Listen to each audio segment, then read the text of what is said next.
돈이 좋긴 좋다? 명품 선글라스를 낀 여자가 환하게 웃으며 포즈를 취했습니다. 암 한 번 더 걸리면 차도 뽑겠어. 옆에 선 중년 여성도 만면에 미소를 지으며 함께 셀카를 찍었습니다. 오빠 덕에 호강한다, 호강해. 근처에서는 한 남자가 리조트 직원과 이야기를 나누고 있었습니다. 여유로운 표정으로 고개를 끄덕이는 모습이 마치 이 모든 게 자신의 능력이냥 당당했죠. 이번 여행은 다들 제대로 즐기자고. 세 사람은 웃음을 터뜨리며 다시 사진을 찍었습니다. 행복해 보였죠. 아니, 적어도 그 순간만큼은 세상 부러울 게 없어 보이는 사람들이었습니다. 하지만 이들은 몰랐습니다. 이 화려한 여행이 곧 끝날 거라는 사실을요. 그리고 그 끝이 얼마나 참혹할지도요. 대체 이들에게 무슨 일이 벌어진 걸까요? 이 이야기는 한 여자에게서 시작됩니다. 지금 이 순간 그녀는 하와이가 아닌 다른 곳에 있었죠. 병원 침대 위에 누워서요. 이야기 시작 전에 잠시만 구독 버튼을 눌러주세요. 평범해 보이는 사람들의 놀라운 반전 이야기를 매일 전해드립니다. 댓글로 시청하고 계신 곳을 알려주세요. 감사한 마음으로 인사드리겠습니다. 그럼 이야기 바로 시작하겠습니다. 그날도 서은주는 약을 먹고 있었습니다. 간암 2기 판정을 받은 지 석 달째였죠. 항암 치료로 인해 몸은 날로 야위어갔고 머리카락도 많이 빠진 상태였습니다. 거울을 볼 때마다 낯선 자신의 모습에 놀라곤 했죠. 약을 삼키자마자 속에서 메스꺼움이 올라왔습니다. 하지만 참았어요. 이 약을 먹어야 살 수 있다는 걸 알았으니까요. 은주는 천천히 물을 마시며 구역질을 가라앉혔습니다. 그때였죠. 거실에서 TV를 보고 있던 남편 강태준이 얼굴을 찌푸리며 다가왔습니다. 여보, 이게 무슨 냄새야? 은주는 고개를 들었습니다. 남편의 표정이 심상치 않았어요. 무슨 냄새? 이거, 뭐랄까, 이상한 냄새가 나. 죽은 사람 냄새 같은데? 암 치료 때문에 그런 거야? 그 순간 은주의 손이 멈췄습니다. 물컵을 든 손이 미세하게 떨렸죠. 죽은 사람 냄새라고요? 자기 아내한테 지금 그런 말을 한 거예요? 미안해. 내가 씻을게. 은주는 애써 평온한 목소리로 대답했습니다. 하지만 태주는 한술 더 떴죠. 아니, 씻는다고 되는 게 아니라 몸에서 나는 것 같은데. 어머니도 요새 그러시더라고. 은주가 지나가면 이상한 냄새가 난다고. 시어머니 육말순까지요. 은주는 입술을 깨물었습니다. 알았어. 조심할게. 더 이상 말하지 않았어요. 태주는 그제야 만족한 듯 거실로 돌아갔습니다. 은주는 그 자리에 서서 한참을 멍하니 있었죠. 죽은 사람 냄새. 그게 지금 남편이 아픈 아내한테 할 말이었을까요? 걱정이나 위로는 없었습니다. 그저 불편하다는 표현뿐이었죠. 은주는 천천히 방으로 들어갔습니다. 그리고 거울 앞에 섰어요. 거울 속 자신은 확실히 예전과 달랐습니다. 야윈 얼굴, 빠진 머리카락, 창백한 피부. 하지만 그게 냄새를 운운할 이유가 될까요? 은주는 문득 깨달았습니다. 남편과 시댁 식구들이 자신을 보는 시선이요. 환자가 아니라 짐으로 보고 있다는 걸요. 치료비 들어가는 골칫거리. 빨리 나아서 집안일이나 하길 바라는 존재. 아니면 그것도 아니라면요. 은주는 침대에 앉았습니다. 지난 몇 달간의 기억이 스쳐 지나갔죠. 병원 진료에 남편은 한 번도 따라오지 않았습니다. 회사 일이 바빠서라는 말만 반복했죠. 시어머니는 문병도 오지 않았어요. 시누이 강미라는 전화 한 통 없었고요. 겉으로는 걱정하는 척했지만 실제로는 아무도 신경 쓰지 않았습니다. 내가 이렇게 당해야 하나? 은주는 조용히 중얼거렸습니다. 그리고 결심했죠. 이제부터는 모든 걸 숨기겠다고요. 사실 은주에게는 비밀이 있었습니다. 남편도 시댁 식구들도 모르는 비밀이요. 은주는 젊은 시절부터 미국 주식을 공부해 왔습니다. 아버지가 물려준 기업의 지분도 가지고 있었죠. 그 자산은 이미 상당한 규모로 불어나 있었어요. 하지만 결혼 후 한 번도 그 사실을 말하지 않았습니다. 왜냐하면 시댁의 성향을 알았으니까요. 만약 이 사실이 드러나면요, 틀림없이 더 큰 착취가 시작될 겁니다. 은주는 창밖을 바라보았습니다. 지금 이 순간부터 난 더욱 철저히 숨을 거야. 그녀의 눈빛이 차갑게 가라앉았습니다. 죽은 사람 냄새라고요? 좋아요. 그럼 정말 죽은 사람처럼 조용히 있어 주겠습니다. 하지만 그 끝이 어떨지는 당신들이 곧 알게 될 거예요. 다음 날 아침이었습니다. 은주는 평소보다 일찍 일어났어요. 남편과 시댁 식구들이 아직 자고 있는 시간이었죠.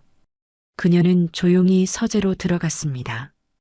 이 집에서 유일하게 자신만의 공간이라고 할 수 있는 곳이었어요. 책장 뒤편에 숨겨둔 작은 금고가 있었습니다. 은주는 비밀번호를 누르고 금고를 열었죠. 안에는 서류 몇 장과 USB, 그리고 통장이 들어 있었습니다. 아버지. 은주는 조용히 중얼거렸어요. 돌아가신 아버지의 얼굴이 떠올랐죠. 아버지는 젊은 시절 작은 부품 공장을 운영하셨습니다. 처음에는 정말 작은 공장이었어요. 하지만 성실함과 기술력으로 조금씩 키워나가셨죠. 그러던 중 대기업과 납품 계약을 맺으면서 사업이 크게 성장했습니다. 아버지는 회사를 법인으로 전환하셨고 은주에게 지분 일부를 물려주셨어요. 은주야, 이건 내 몫이다. 아빠가 평생 모은 거니까 잘 지켜라. 그때는 어렸던 은주였지만 아버지의 말씀을 잊지 않았습니다. 결혼 후에도 그 지분은 은주 명의 그대로였죠. 하지만 남편에게는 한 번도 말하지 않았어요. 은주는 서류를 꺼내 펼쳐보았습니다. 주식 평가서였죠. 회사는 꾸준히 성장하고 있었고 지분 가치도 상당했습니다. 거기에 더해 은주는 미국 주식 투자도 해왔어요. 결혼 전부터 관심이 있어서 공부했던 분야였죠. 처음에는 작은 돈으로 시작했지만 시간이 지나면서 수익이 쌓였습니다. 테슬라, 애플, 마이크로소프트 같은 기업들이 성장하는 걸 일찍 알아봤거든요. 은주는 꾸준히 공부하며 투자했고 그 결과 자산은 눈덩이처럼 불어났습니다. 지금 은주가 가진 자산을 합치면요, 부동산을 제외하고도 수십억 원이 넘었어요. 하지만 이 사실을 아는 사람은 아무도 없었습니다. 통장은 은주만 아는 인터넷 은행 계좌였고 주식 계좌도 마찬가지였죠. 결혼 후 은주는 전업주부로 지냈습니다. 겉으로 보기엔 남편 벌이에 의지하는 평범한 아내였어요. 시댁 식구들도 그렇게 알고 있었죠. 은주는 친정도 별로고 돈도 없어. 우리 아들한테 얹혀 사는 거지 뭐. 시어머니가 하던 말이었습니다. 은주는 그 말을 들으면서도 가만히 있었어요. 굳이 바로잡을 필요를 느끼지 못했거든요. 하지만 지금은 달랐습니다. 어제 남편이 한 말이 계속 맴돌았어요.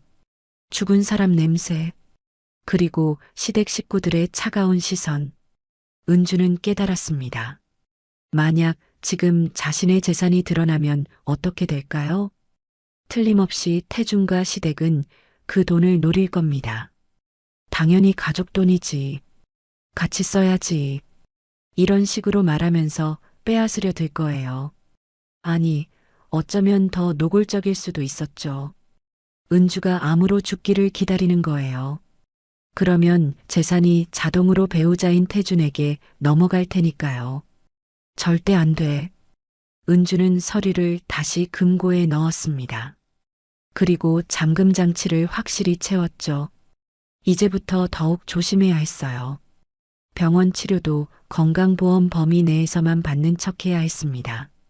돈이 없어 보여야 했거든요. 실제로는 최고급 치료를 받을 수 있었지만 그럴 수 없었죠.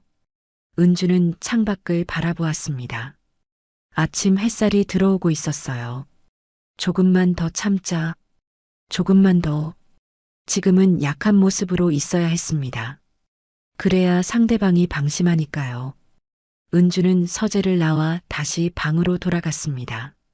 거울 앞에 섰을 때 그녀의 눈빛은 어제와 달랐어요. 더 이상 상처받은 아내가 아니었습니다. 계획을 세운 사람의 눈빛이었죠. 기다려. 곧 알게 될 거야. 은주는 조용히 미소 지었습니다. 그 미소는 차가웠지만 동시에 단단했어요. 이제 시작이었으니까요.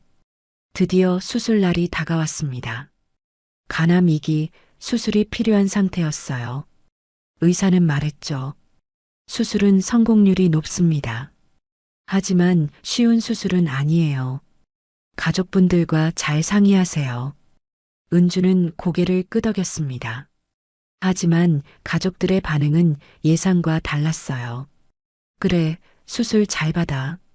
난 회사 일이 있어서 못 가겠어. 남편 태준의 대답이었습니다. 시어머니 윤말순도 마찬가지였죠. 내가 나이도 있고 병원 분위기 싫어하잖아. 은주 혼자 잘할 수 있을 거야. 신우이 강미라는 아예 연락도 없었습니다. 결국 은주는 혼자 수술실에 들어가게 됐어요. 수술 당일 아침이었습니다. 은주는 병원 침대에 누워 천장을 바라보고 있었죠. 마취가 시작되기 전이었어요. 간호사가 다가와 물었습니다. 보호자분은 안 계세요? 네, 사정이 있어서요. 은주는 담담하게 대답했습니다. 이미 예상했던 일이었거든요. 하지만 마음 한구석은 여전히 아팠어요. 그래도 수술인데 한 명쯤은 와주지 않을까? 그런 기대가 있었던 건 사실이었죠. 간호사는 안타까운 표정을 지었지만 더 이상 묻지 않았습니다. 곧 마취가 시작됐어요. 은주의 의식이 천천히 흐려졌습니다. 수술은 4시간 정도 걸렸어요. 다행히 성공적이었죠. 은주가 깨어난 건 회복실에서였습니다. 몸이 무겁고 아팠지만 살아있다는 게 느껴졌어요. 수술 잘 끝났습니다. 조금만 더 쉬세요. 의사의 목소리가 들렸죠. 은주는 희미하게 고개를 끄덕였습니다. 그리고 다시 잠에 빠져들었어요. 몇 시간 후 은주는 병실로 옮겨졌습니다. 여전히 혼자였어요. 간호사가 물과 간단한 식사를 가져다 줬죠. 가족분들한테 연락해 볼까요? 괜찮아요. 바쁘실 거예요. 은주는 쓴웃음을 지었습니다. 그때 핸드폰이 울렸어요. 병원 측에서 보관하고 있던 걸 돌려준 거였죠. 은주는 힘겹게 핸드폰을 집어들었습니다. 메시지가 몇 개 와 있었어요. 하나는 보험회사였습니다. 진단금 청구가 접수되었습니다. 은주는 눈을 깜빡였어요. 진단금? 내가 청구한 적 없는데? 이상했습니다. 보험은 가입해둔 게 있었지만 아직 청구하지 않았거든요. 은주는 보험회사에 전화를 걸었습니다. 고객님, 배우자분께서 이미 청구하셨는데요? 네. 며칠 전에 서류 접수하셔서 오늘 아침에 입금 완료됐습니다. 은주의 심장이 쿵 내려앉았습니다. 얼마가 입금됐나요? 7억 원입니다. 7억. 은주는 말문이 막혔어요. 그 돈이 어디로 갔죠? 배우자 명의 계좌로 입금됐습니다. 수익자가 배우자로 지정되어 있으셔서요. 은주는 핸드폰을 든 손이 떨렸습니다. 수익자 지정? 그건 결혼 초기에 남편이 부탁했던 거였어요. 만약을 위해서 서로 수익자로 해두자. 그때는 아무 생각 없이 동의했었죠. 하지만 지금 그게 이렇게 돌아올 줄은요. 은주는 전화를 끊었습니다. 그리고 남편 태준에게 전화를 걸었어요. 여보, 나 수술 끝났어. 그래. 잘 됐네. 태준의 목소리는 평소와 다름없었습니다. 그런데 보험금 말인데. 그거 내가 처리했어. 병원비도 나가고 할 게 많잖아. 7억이나 되는데 그걸 혼자 처리했어? 왜 문제라도 있어? 우리 부부잖아. 당연한 거 아냐? 태준의 말투는 태연했습니다. 오히려 은주가 이상하게 구는 것처럼 말했죠. 지금 어디야? 회사. 그런데 뒤에서 이상한 소리가 들렸어요. 파도 소리 같은 거였죠. 은주는 귀를 기울였습니다. 거기 무슨 소리 안 나? 아니, 아무 소리 안 나는데? 은주야, 나 회의 들어가야 돼. 나중에 병문안 갈게. 뚝. 전화가 끊어졌습니다. 은주는 핸드폰을 내려놓았어요. 뭔가 이상했습니다. 회사라면서 파도 소리가 들렸다고요? 은주는 SNS를 열어봤습니다. 신우이 강미라의 계정이었죠. 그리고 거기서 은주는 모든 걸 알게 됐습니다. 하와이 해변 사진, 시어머니, 신우이, 그리고 남편이 함께 찍은 사진이었어요. 업로드 시간은 오늘 오후.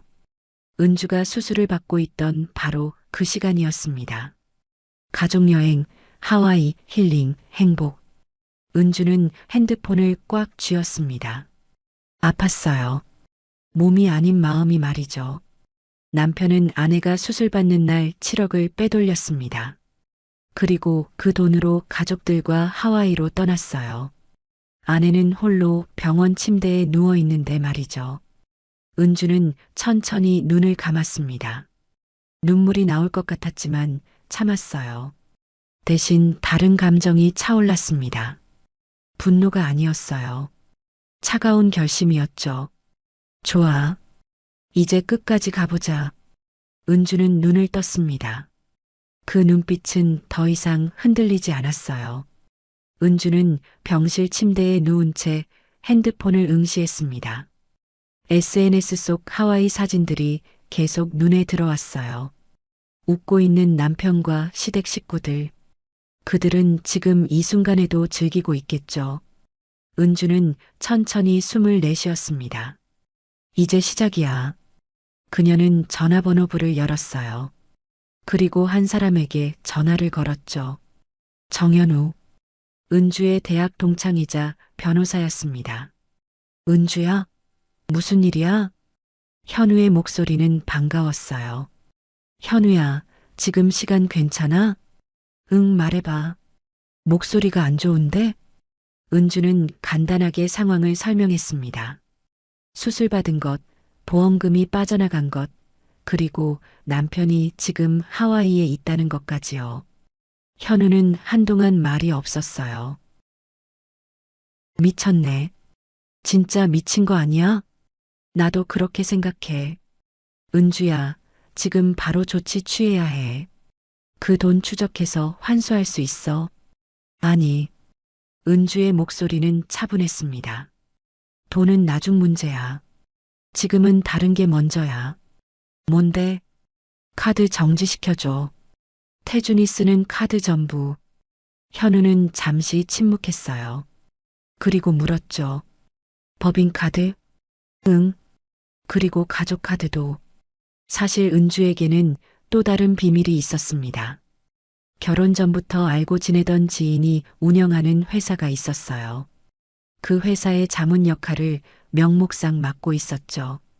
실제로는 투자자 겸 지분 보유자였지만요. 태준이 사용하는 법인카드가 바로 그 회사 명이었습니다. 은주가 만들어준 거였어요. 회사 일도 하는데 카드 있으면 편하잖아.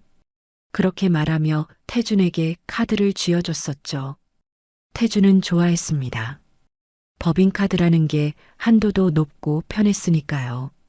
시댁 식구들한테도 가족카드를 만들어줬어요. 물론 모두 은주 명의의 계좌에 연결된 것들이었죠. 하지만 태준과 시댁은 그걸 몰랐습니다. 그저 태준이 능력이 있어서 회사 카드를 쓴다고만 생각했어요. 정지 요청서 내면 돼? 응. 내일 아침에 처리해줘. 그리고 연결된 계좌도 전부 동결. 알았어. 근데 은주야, 너 괜찮아? 현우의 목소리에 걱정이 묻어났어요. 응, 괜찮아. 고마워, 현우야. 전화를 끊고 은주는 다시 누웠습니다. 몸은 여전히 아팠지만 마음은 이상하게 편했어요. 다음 날 아침이었습니다. 현우는 약속대로 모든 조치를 취했죠. 태준 명의로 된 법인카드, 시어머니와 시누이가 쓰던 가족카드, 모두 정지됐습니다. 연결된 계좌도 동결됐어요. 그리고 그 시각 하와이에서는요. 태준 일행이 고급 레스토랑에 앉아 있었습니다. 여기 진짜 유명한 데래. 스테이크가 정말 맛있다던데. 시어머니 윤말순이 메뉴판을 들여다보며 말했어요. 어머니, 마음껏 주문하세요. 오늘은 제가 쏘는 거예요. 태주는 여유롭게 웃었습니다.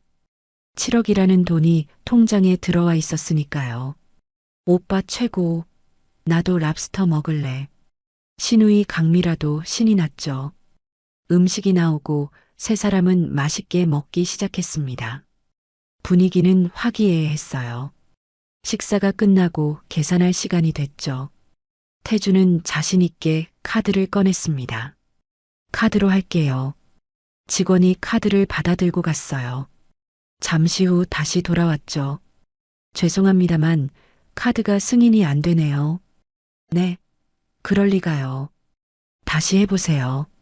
태주는 당황했지만 태연한 척했습니다. 직원이 다시 시도했어요. 하지만 결과는 같았죠. 역시 안 됩니다. 다른 카드 있으신가요? 태주는 지갑을 뒤적였습니다. 그리고 다른 카드를 꺼냈어요. 이걸로 해보세요. 하지만 그 카드도 거절당했습니다. 태준의 얼굴이 굳어졌어요. 이상하네. 한두 문제는 아닐 텐데. 시어머니가 불안한 표정으로 물었습니다. 태준아, 뭐가 문제야? 잠깐만요, 어머니. 확인해 볼게요. 태준은 카드사에 전화를 걸었죠. 고객님, 해당 카드는 현재 정지 상태입니다. 정지요? 왜요? 카드 소유주 요청으로 정지됐습니다. 소유주? 그게 저잖아요. 아닙니다. 카드 명의는 고객님이시지만 계좌 소유주는 따로 계십니다. 태주는 식은땀이 흘렀어요. 누구요? 서은주 씨입니다. 그 순간 태준의 머릿속이 하얘졌습니다. 은주라고요? 태준아, 왜 그래? 카드 왜 안 돼? 시어머니의 목소리가 날카로워졌어요. 태준은 다른 카드들도 확인해 봤습니다. 결과는 똑같았죠. 전부 정지 상태였어요. 이게 무슨 일이야? 태준은 중얼거렸습니다. 레스토랑 분위기가 싸늘해졌어요. 직원들의 시선이 따가웠죠. 손님, 결제 어떻게 하시겠습니까? 잠깐만요. 지금 확인 중이니까. 태준은 다급하게 은주에게 전화를 걸었습니다. 하지만 은주는 받지 않았어요. 한 번, 두 번, 세 번. 계속 부재 중이었죠.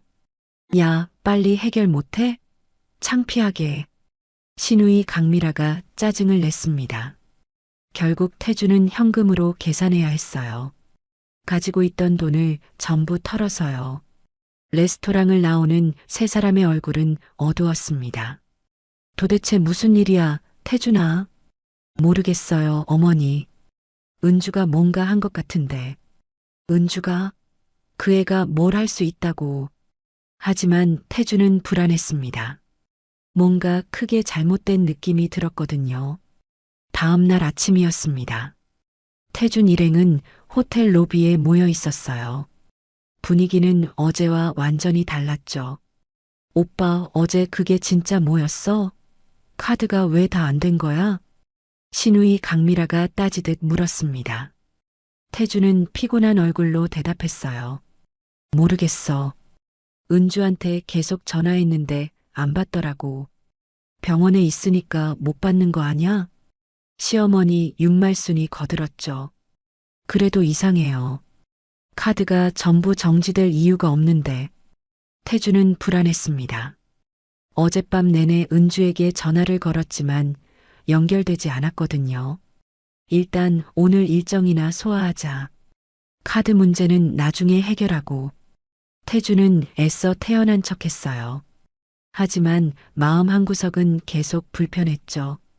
일행은 렌터카를 빌려 관광을 나섰습니다. 아름다운 해변과 야자수가 늘어선 도로를 달렸어요. 겉으로는 여행을 즐기는 것처럼 보였지만 분위기는 어색했죠. 점심시간이 됐습니다. 한 카페에 들어갔어요. 커피 3잔이랑 샌드위치 주세요.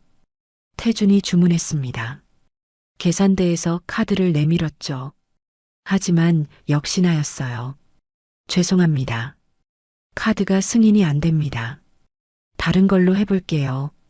태주는 다른 카드를 꺼냈습니다. 그것도 거절당했죠. 결국 현금으로 계산했어요. 지갑 속 현금이 점점 줄어들고 있었습니다. 태준아, 현금 얼마나 가져왔어? 시어머니가 불안한 표정으로 물었어요. 조금 있어요. 걱정 마세요. 하지만 태준도 걱정이었습니다. 가져온 현금은 많지 않았거든요. 카드를 쓸 생각이었으니까요. 저녁이 됐습니다. 호텔로 돌아온 일행은 체크아웃 날짜를 확인했어요. 내일이었죠. 내일 체크아웃하고 다른 호텔로 옮기는 거지? 신우이가 물었습니다. 응, 그런데. 태주는 예약 확인 메일을 열어봤어요. 그리고 얼굴이 창백해졌죠. 예약이 취소됐어. 뭐? 다음 호텔 예약이 취소됐다고. 카드 결제가 안 돼서래. 시어머니가 벌떡 일어났습니다. 그럼 우리 내일 어디서 자는데? 지금 다시 예약해 볼게요. 태주는 서둘러 다른 호텔을 검색했어요. 하지만 문제가 있었죠. 예약하려면 카드 결제가 필요했습니다. 그런데 모든 카드가 막혀 있었어요. 현금으로는 안 되나? 여기는 카드 결제만 받는데요. 태주는 식은땀을 흘렸습니다. 이건 생각보다 심각한 상황이었어요. 다음 날 아침이었습니다. 체크아웃 시간이 됐죠. 일행은 짐을 들고 로비로 내려왔어요. 다른 호텔 예약했어? 아직 못했어요. 뭐? 그럼 우리 어디가? 신우이의 목소리가 높아졌습니다. 결국 3사람은 짐을 끌고 거리로 나왔어요. 하와이의 햇살은 여전히 밝았지만 그들의 표정은 어두웠죠. 일단 카페에서 앉아서 생각하자. 태준이 말했습니다. 하지만 카페에 오래 앉아 있을 수도 없었어요. 주문도 해야 하고 돈은 계속 나가니까요. 저녁이 됐습니다. 일행은 여전히 갈 곳이 없었어요. 해변 벤치에 앉아 있었죠. 태준아, 이거 대체 뭐야? 우리 노숙자 되는 거야? 시어머니가 소리쳤습니다. 어머니, 조금만 기다려 보세요. 은주한테 연락이 될 거예요. 하지만 은주는 여전히 전화를 받지 않았습니다. 문자도 익십만 될 뿐이었죠. 신우이 강미라가 짜증을 냈어요. 오빠 때문에 이렇게 된 거잖아. 카드 관리도 제대로 못하고. 내가 뭘 어떻게 해. 카드가 갑자기 막힌 건데. 그러니까 은주한테 잘하지 그랬어. 3사람은 서로를 비난하기 시작했습니다. 여행 초반의 화기애애한 분위기는 온데간데 없었죠. 밤이 깊어졌습니다. 일행은 결국 해변 공원 벤치에서 밤을 보내야 했어요. 지나가는 사람들이 힐끔힐끔 쳐다봤죠. 명품 가방을 든 채 벤치에서 자는 모습이 우스웠을 겁니다. 시어머니는 중얼거렸어요. 우리가 왜 이러고 있는 거야? 아무도 대답하지 않았습니다. 다들 알고 있었으니까요. 이 모든 게 잘못됐다는 걸요. 태주는 하늘을 바라봤습니다. 별이 총총했어요. 아름다운 하와이 밤하늘이었지만 그에게는 보이지 않았죠. 머릿속에는 한 가지 생각뿐이었습니다. 은주가 일부러 이러는 건가? 하지만 인정하고 싶지 않았어요. 약하고 순한 아내가 이런 일을 할 리 없다고 생각했죠. 그런데 이상했습니다. 카드가 전부 막힌 것도 이상했고 연락이 안 되는 것도 이상했어요. 그리고 무엇보다요. 카드 소유주가 은주라는 사실이 제일 이상했습니다. 내가 은주를 너무 몰랐던 건가? 태주는 그제야 깨닫기 시작했어요. 자신이 아내에 대해 아무것도 모르고 있었다는 걸요. 그때 핸드폰에 문자가 왔습니다. 은주였어요.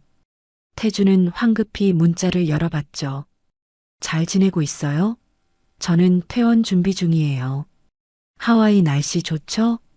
그게 전부였습니다. 하지만 그 짧은 문자가 태준에게는 소름 끼쳤어요. 은주가 모든 걸 알고 있다는 뜻이었으니까요. 그리고 일부러 이러고 있다는 거였죠. 태준은 떨리는 손으로 답장을 쳤습니다. 은주야, 장난 그만해. 카드 좀 풀어줘. 하지만 답장은 오지 않았습니다. 읽음 표시만 떴을 뿐이었죠. 태주는 핸드폰을 꽉 쥐었어요. 이제야 알았습니다. 자신들이 완전히 당했다는 걸요. 사흘째 아침이었습니다. 태준 일행은 여전히 해변 공원에 있었어요. 벤치에서 잠을 청했지만 제대로 잘 수 없었죠. 몸도 마음도 지쳐 있었습니다. 이제 그만 한국 돌아가자. 더는 못 버티겠어.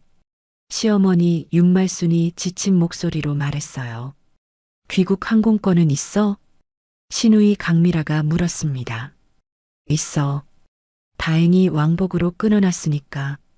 태준이 대답했죠. 적어도 돌아갈 수는 있었어요. 그럼 오늘 당장 공항 가자. 여기서 하루라도 더 있으면 미칠 것 같아. 세 사람은 짐을 챙겨 공항으로 향했습니다. 하지만 그 전에 들러야 할 곳이 있었어요. 화장실이었죠. 공공 화장실에서 세수라도 하고 가려던 겁니다. 태주는 해변가 공공 화장실로 들어갔어요. 서둘러 세수를 하고 나오려던 참이었죠. 그때였습니다. 바닥이 미끄러웠어요. 물기가 있었던 거죠. 아! 태주는 중심을 잃고 넘어졌습니다. 발목을 심하게 삐끗했어요. 비명이 터져 나왔습니다. 통증이 엄청났거든요. 오빠, 무슨 일이야? 밖에서 기다리던 시누이가 달려왔어요. 태주는 바닥에 주저앉아 발목을 움켜쥐고 있었죠. 발목이. 시어머니도 황급히 달려왔습니다. 어머, 이게 무슨 일이야? 태준의 발목은 눈에 띄게 부어올랐어요. 제대로 디딜 수가 없었죠. 병원 가야겠어. 빨리. 일행은 택시를 잡아타고 가까운 병원으로 향했습니다. 응급실이었어요. 의사가 엑스레이를 찍고 진찰했죠. 인대가 심하게 늘어났네요. 골절은 아니지만 치료가 필요합니다. 지금 당장 치료해 주세요. 태준이 다급하게 말했어요. 비행기 시간이 얼마 남지 않았거든요. 응급 처치는 해드릴 수 있어요. 하지만 본격적인 치료는 입원이 필요합니다. 입원이요? 아니, 저 오늘 비행기 타야 하는데요. 그 상태로 비행기 타시면 위험합니다. 최소 며칠은 치료받으셔야 해요. 의사는 단호했습니다. 태주는 머리가 복잡했어요. 여기 더 있을 수도 없고 그렇다고 치료 안 받을 수도 없었죠. 일단 응급 처치만이라도 해주세요. 의사는 고개를 끄덕이고 처치를 시작했습니다. 깁스를 하고 진통제를 처방했어요. 그리고 계산서가 나왔죠. 응급 처치 비용은 $1,500입니다. 뭐요? $1,500? 태주는 깜짝 놀랐어요. 미국 의료비가 비싸다는 건 알았지만 이 정도일 줄은요. 카드로 할게요. 태주는 습관적으로 카드를 꺼냈습니다. 하지만 이미 알고 있었죠. 안 될 거라는 걸요. 역시나 카드는 거절당했어요. 현금으로 하셔야 할 것 같은데요. 간호사가 말했습니다. 태주는 지갑을 뒤졌어요. 남은 현금은 200달러 정도였죠. 돈이 부족한데요. 그럼 치료를 진행할 수 없습니다. 간호사의 말은 냉정했어요. 잠깐만요. 제가 다쳤는데 치료를 안 해준다고요? 응급 처치는 했습니다. 추가 치료는 비용 지불 후에 가능해요. 태주는 당황했습니다. 시어머니와 시누이도 어쩔 줄 몰라 했죠. 어떡하냐, 태준아. 일단 나가요. 생각 좀 해봐야겠어요. 태주는 깁스한 발을 절뚝이며 병원을 나왔습니다. 밖에 나오니 더 막막했어요. 돈도 없고 카드도 막혔고 발까지 다쳤죠. 비행기라도 타고 가자. 한국 가면 치료받을 수 있잖아. 시누이가 말했습니다. 하지만 문제가 있었어요. 의사가 비행기 타면 위험하다고 했잖아. 그래도 어쩔 수 없잖아. 여기 더 있을 수 없어. 세 사람은 택시를 타고 공항으로 향했습니다. 하지만 공항 직원이 태준의 상태를 보고 고개를 저었죠. 죄송하지만 탑승이 어려울 것 같습니다. 의사소견서가 필요해요. 의사소견서요?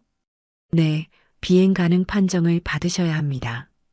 태주는 다시 병원으로 가야 했어요. 하지만 비용을 내지 못해 소견서도 받을 수 없었죠. 결국 공항에서도 쫓겨나듯 나왔습니다. 이제 어떡하지? 태주는 멍하니 앉아 있었어요. 발은 계속 욱신거렸고 진통제도 떨어졌죠.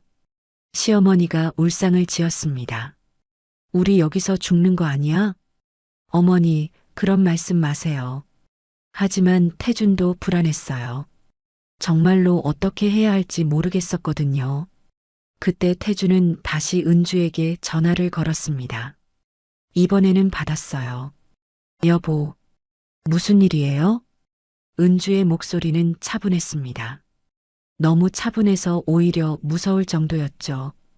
은주야, 제발 좀 도와줘. 나 지금 발 다쳤어.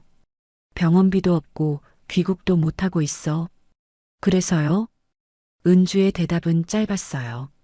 제발, 카드라도 풀어줘. 나 진짜 죽을 것 같아. 잠시 침묵이 흘렀습니다. 그리고 은주가 말했죠. 당신이 수술실 들어가는 날 나한테 뭐라고 했는지 기억나요? 뭐, 죽은 사람 냄새 난다고 했죠. 그리고 7억을 들고 떠났잖아요. 태주는 할 말이 없었습니다. 지금 당신이 느끼는 게 뭔지 알아요? 그게 바로 내가 병실에서 혼자 느꼈던 거예요. 은주야, 조금만 더 있어봐요. 금방 익숙해질 거예요. 혼자 있는 거. 뚝. 전화가 끊어졌습니다.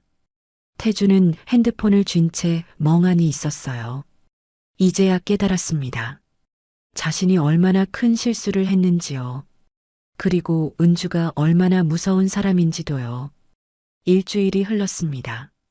태준 일행은 여전히 하와이에 갇혀 있었어요.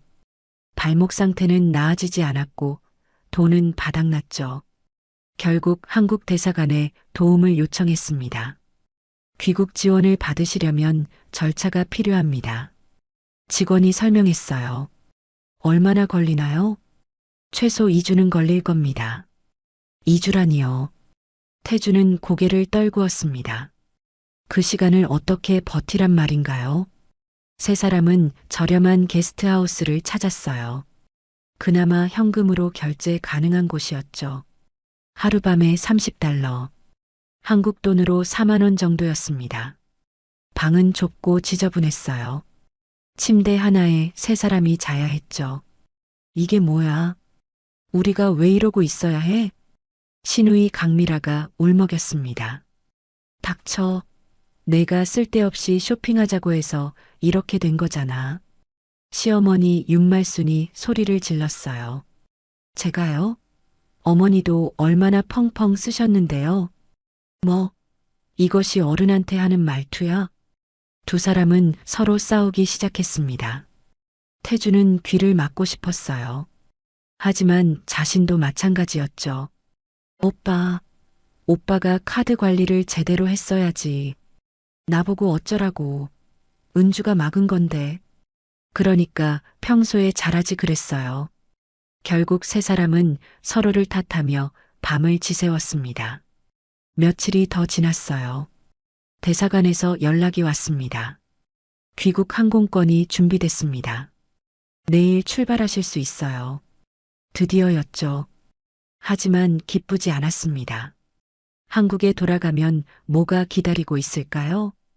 태주는 알고 있었어요. 은주가 가만히 있지 않을 거라는 걸요. 다음 날이었습니다. 세 사람은 공항으로 향했죠. 초라한 모습이었어요. 여행 갈 때와는 완전히 달랐습니다. 비행기에 올랐어요. 긴 비행 시간 동안 아무도 말이 없었죠. 각자 생각에 잠겨 있었습니다. 인천공항에 도착했습니다. 입국장을 나서는데 낯익은 사람이 서 있었어요. 정현우였습니다. 은주의 변호사 친구였죠. 강태준 씨? 누구세요? 정현우 변호사입니다. 서은주 씨의 대리인으로 나왔습니다. 태주는 긴장했어요. 무슨 일로요?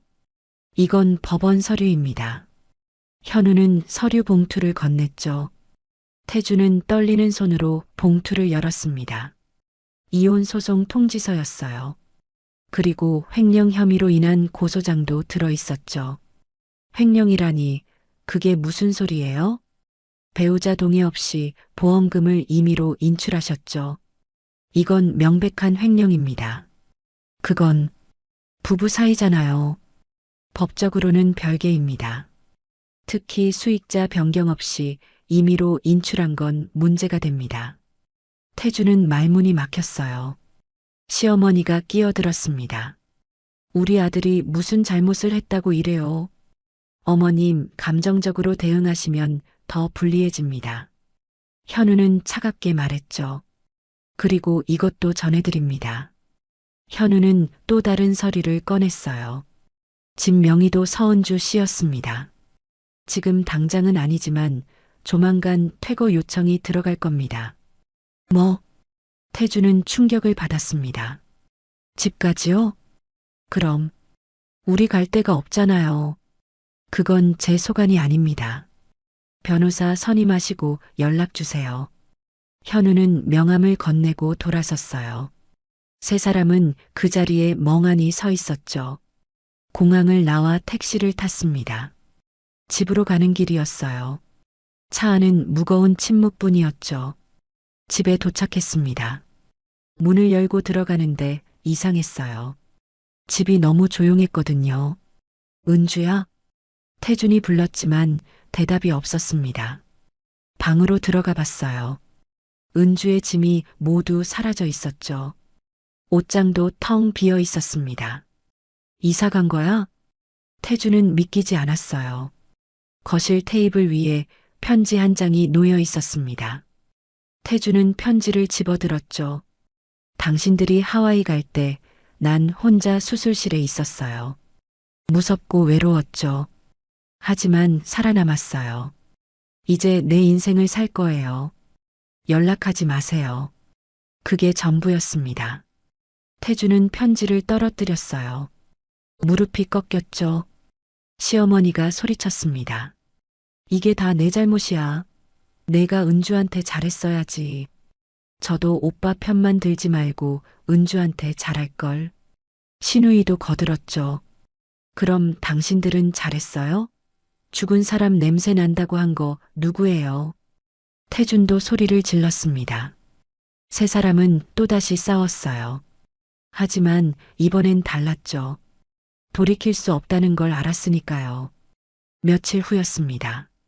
태주는 변호사를 만났어요. 승산이 있나요? 솔직히 말씀드리면 어렵습니다. 증거가 너무 명확해요. 그럼 어떻게 되는 건데요? 이혼은 확정될 겁니다. 횡령건은 합의를 보는 게 나을 것 같고요. 합의라니 돈이 어디 있어요? 태주는 절규했습니다. 하와이에서 쓴 돈도 갚아야 하고 변호사 비용도 있었죠. 그리고 무엇보다요. 집에서 쫓겨나면 살 곳도 없었습니다. 태주는 완전히 무너졌어요. 모든 게 자신의 잘못이라는 걸 알았지만 이미 늦었죠. 은주는 돌아오지 않았고 태주는 모든 걸 잃었습니다. 가족도, 돈도, 집도, 그리고 미래도요. 하와이에서의 화려했던 시간이 떠올랐습니다. 그게 불과 한 달 전 일이었어요. 하지만 지금은요. 그 모든 게 악몽처럼 느껴졌죠. 태주는 창밖을 바라보았습니다. 내가 정말 바보였구나. 후회했지만 소용없었어요. 이미 모든 게 끝나버렸으니까요. 그로부터 6개월이 흘렀습니다. 서은주는 고층 빌딩 회의실에 앉아 있었어요. 창밖으로 서울 시내가 한눈에 내려다 보였죠. 회의 테이블 주위로 임원들이 모여 있었습니다. 이번 분기 실적이 목표치를 초과 달성했습니다. 실무진이 보고했어요. 은주는 자료를 꼼꼼히 살펴보았습니다. 해외 시장 진출은 어떻게 되고 있나요? 순조롭게 진행 중입니다. 은주 이사님께서 제안하신 전략이 효과를 보고 있습니다. 은주 이사, 그게 지금 은주의 직함이었어요. 아버지가 물려준 기업의 지분을 바탕으로 경영에 참여하게 된 거였죠. 처음엔 자문 역할이었습니다. 하지만 은주는 성실히 공부했어요. 밤낮으로 경영학 서적을 읽고 선배 임원들에게 배웠죠. 그리고 자신만의 통찰력을 더했습니다. 미국 주식 투자로 쌓은 시장 분석 능력이 큰 도움이 됐어요. 회의가 끝났습니다. 은주는 자리에서 일어나 창가로 걸어갔죠. 햇살이 따스하게 들어왔어요. 이사님, 점심 어떻게 하실까요? 비서가 물었습니다. 오늘은 혼자 먹을게요. 생각할 게 좀 있어서요. 은주는 미소 지었어요. 비서가 나가고 은주는 혼자 남았습니다. 핸드폰을 꺼내 사진첩을 열었죠. 수술 후 찍은 사진이 있었어요. 창백하고 야윈 얼굴이었지만 살아있었습니다. 그때 참 힘들었지. 은주는 조용히 중얼거렸어요. 죽을 것 같았던 순간들이 떠올랐죠. 남편의 모욕, 혼자 받은 수술, 보험금 횡령. 하지만 그 모든 게 은주를 더 강하게 만들었습니다. 더 이상 누구에게도 의지하지 않게 됐어요. 스스로 서는 법을 배웠죠. 오후가 됐습니다. 은주는 병원에 들렀어요. 정기 검진 날이었거든요. 상태가 아주 좋네요. 완치 판정 드려도 될 것 같습니다. 의사가 웃으며 말했죠. 감사합니다, 선생님. 은주는 진심으로 기뻤어요. 암을 이겨냈다는 게 믿기지 않았거든요. 병원을 나서는데 누군가 은주를 불렀습니다. 은주야. 돌아보니 정현우였어요. 현우야, 어떻게 여기서? 나도 건강검진 받으러 왔어. 우연이네. 두 사람은 근처 카페로 갔습니다. 커피를 마시며 이런저런 이야기를 나눴죠. 요즘 회사 일은 어때? 재밌어. 처음엔 걱정했는데 생각보다 잘 맞더라고. 너 진짜 대단해. 그 상황에서 이렇게까지 올라오다니. 현우는 감탄했습니다. 현우야, 그때 정말 고마웠어. 내가 없었으면 못했을 거야. 뭘 친구 사이에. 그나저나 태준 그 사람은 어떻게 됐어? 은주는 잠시 생각했어요. 잘 모르겠어. 이혼은 성립됐고 합의금 받았어. 그 후로는 연락 없어. 집은 내가 산 거였으니까 팔았어. 그 돈으로 지금 사는 아파트 샀고. 은주는 담담하게 말했습니다. 더 이상 태준에 대한 감정은 없었어요. 분노도 미움도 심지어 연민도 없었죠. 그저 지나간 일일 뿐이었습니다. 근데 은주야, 너 복수하면서 후회 안 했어? 현우가 조심스럽게 물었어요. 은주는 고개를 저었습니다. 아니, 한 번도. 오히려 그때 결단을 내리길 잘했다고 생각해. 왜? 만약 그냥 참고 살았으면 어땠을까? 계속 무시당하고 짐 취급받으면서 살았겠지. 그게 더 비참한 인생 아니었을까? 은주의 목소리는 단단했어요. 지금은 내가 원하는 걸 하고 있어. 내 능력으로 돈을 벌고 사람들한테 인정받고 이게 진짜 내 인생이야. 현우는 고개를 끄덕였습니다. 맞아. 넌 잘한 거야. 해가 저물어 갔어요. 은주는 자신의 새 아파트로 돌아갔습니다. 넓고 깨끗한 공간이었죠. 혼자 살기엔 조금 큰 평수였지만 은주는 좋았어요. 이 모든 게 자신의 것이었으니까요.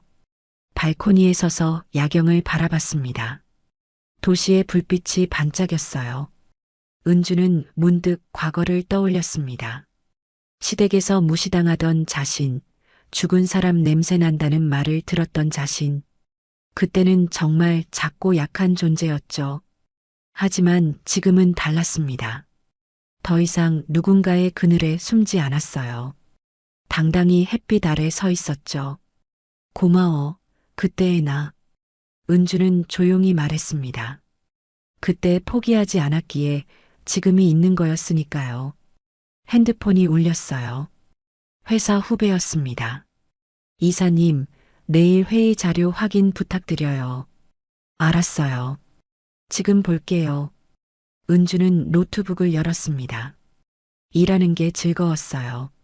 누군가를 위해서가 아니라 자신을 위해 일하는 거였죠. 밤이 깊어갔습니다. 은주는 침대에 누웠어요. 천장을 보며 생각했죠. 내일은 또 어떤 일이 있을까? 기대됐습니다. 두렵지 않았어요. 혼자서도 충분히 잘할 수 있다는 걸 알았으니까요. 은주는 눈을 감았습니다. 편안한 잠이 찾아왔어요. 악몽은 더 이상 없었죠. 대신 꿈이 있었습니다. 더 넓은 세상, 더 큰 가능성, 더 빛나는 내일.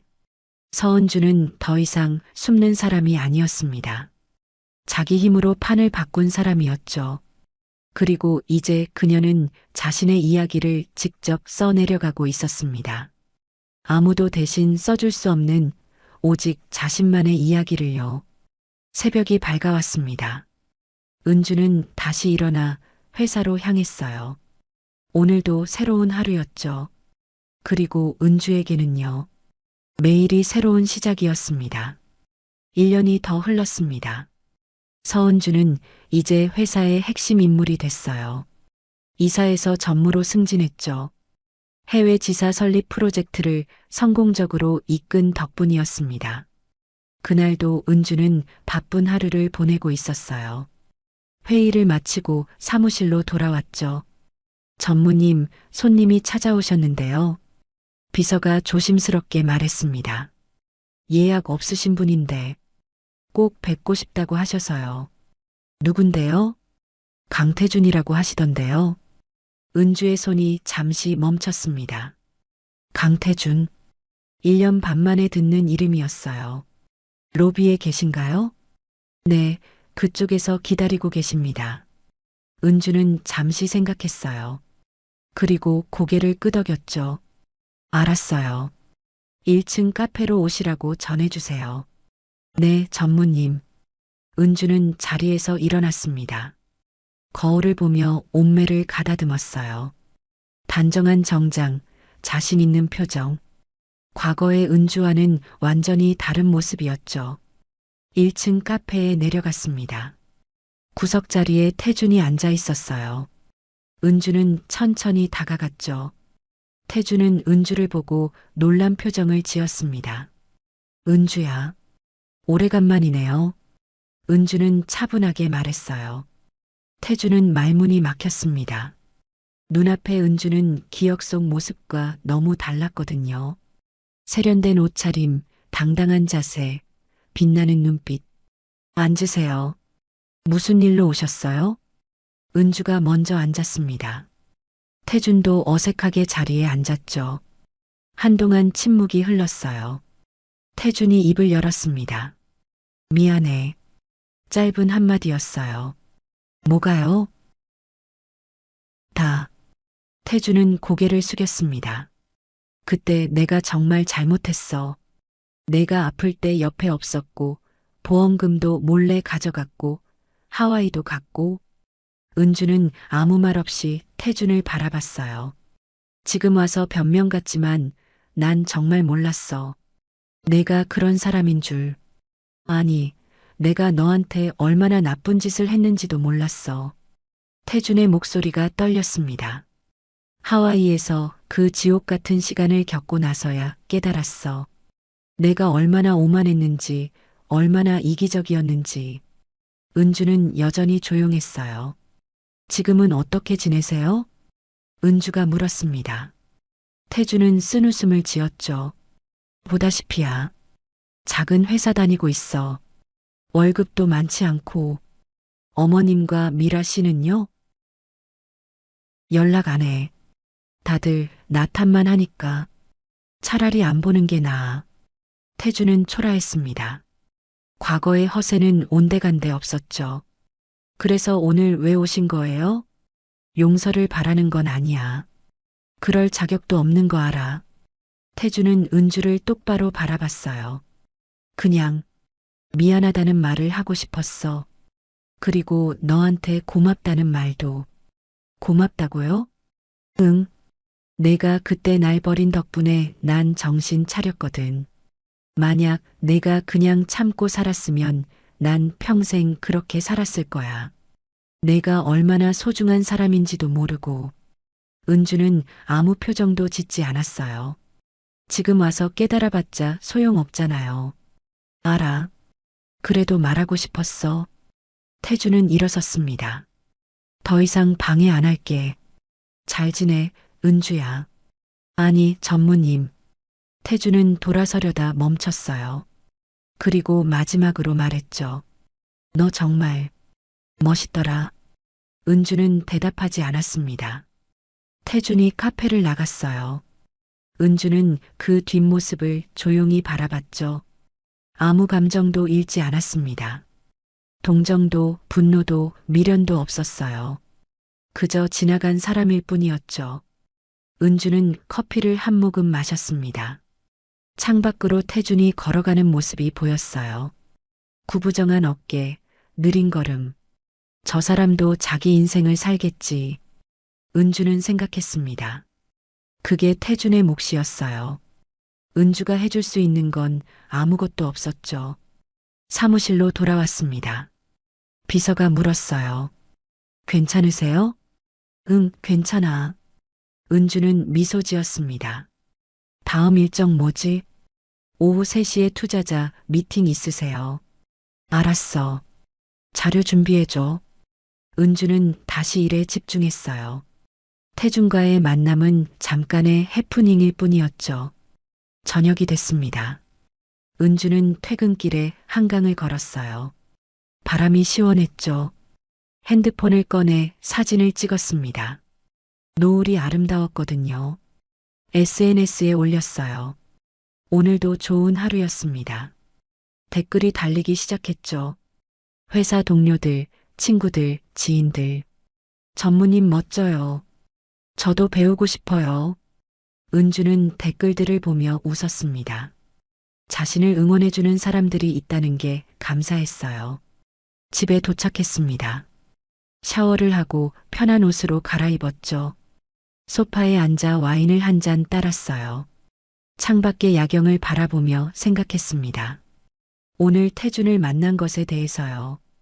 후회는 없었어요. 오히려 확인한 것 같았죠. 자신이 정말로 과거와 결별했다는 걸요. 더 이상 그 시절의 은주가 아니라는 걸요. 은주는 와인을 한 모금 마셨습니다. 달콤하면서도 씁쓸한 맛이었어요. 인생 같다는 생각이 들었죠. 핸드폰이 울렸습니다. 정현우였어요.